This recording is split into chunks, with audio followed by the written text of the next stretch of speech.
ശബരിമലയിലെ സ്വർണ്ണപ്പാളി നഷ്ടപ്പെട്ട സംഭവത്തിൽ സംസ്ഥാന വ്യാപകമായി സർക്കാരിനെതിരെ പ്രതിഷേധം സംഘടിപ്പിക്കാൻ കോൺഗ്രസ് ഈ മാസം 9-ന് പത്തനംതിട്ടയിൽ പ്രതിഷേധ സംഗമം നടത്തും. 18-ന് പന്തളത്ത് മഹാസമ്മേളനം. സംഭവം കോടതിയുടെ മേൽനോട്ടത്തിൽ കേന്ദ്ര ഏജൻസി അന്വേഷിക്കണമെന്നാവശ്യപ്പെട്ടാണ് പ്രതിഷേധം.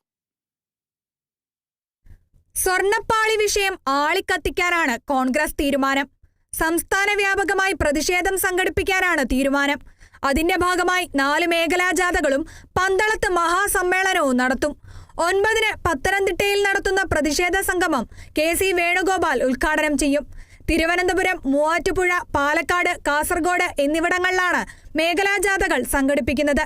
18-ന് പന്തളത്ത് മേഖലാജാഥകൾ മഹാസമ്മേളനമായി മാറും. അടൂർ പ്രകാശ്, ബെന്നി ബെഹനാൻ, കൊടിക്കുന്നിൽ സുരേഷ്, കെ മുരളീധരൻ എന്നിവർ മേഖലാജാഥകൾ നയിക്കും. ദേവസ്വം വകുപ്പ് മന്ത്രിയുടെ രാജിയും കോടതിയുടെ മേൽനോട്ടത്തിൽ CBI അന്വേഷണവുമാണ് കോൺഗ്രസിന്റെ ആവശ്യം. സ്വർണ്ണപ്പാളികൾ തിരികെ ചെമ്പുപാളികളായിട്ട് മടക്കി കൊണ്ടുവന്ന് അത് ക്ഷേത്രത്തിൽ അത് സ്ഥാപിച്ചുവെങ്കിൽ അത് ക്ഷേത്ര വിശ്വാസത്തെയും ആചാരത്തെയുമാണ് സാരമായിട്ട് ബാധിച്ചിട്ടുള്ളത്. ഇക്കാര്യത്തിൽ സർക്കാരിന്റെ ഉത്തരവാദിത്വം ഏറ്റെടുത്തുകൊണ്ട് ദേവസ്വം മന്ത്രി രാജിവെക്കണം എന്ന് ഞങ്ങൾ ആവശ്യപ്പെടുകയാണ്. കോടതിയുടെ നിയന്ത്രണത്തിലും മേൽനോട്ടത്തിലും ഒരു CBI അന്വേഷണം ഞങ്ങൾ ആവശ്യപ്പെടുകയാണ്.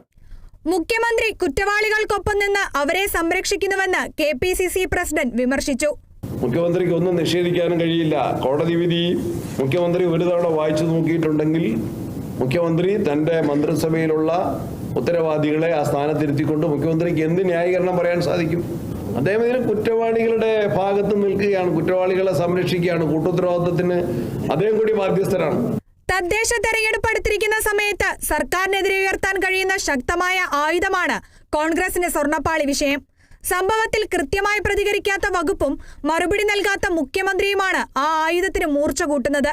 സ്വർണ്ണപ്പാളി വിഷയം പൊതുമധ്യത്തിൽ സജീവമായി നിലനിർത്തേണ്ടത് കോൺഗ്രസിന്റെ ആവശ്യം കൂടിയാണ്. Kerala vision news, Thiruvananthapuram.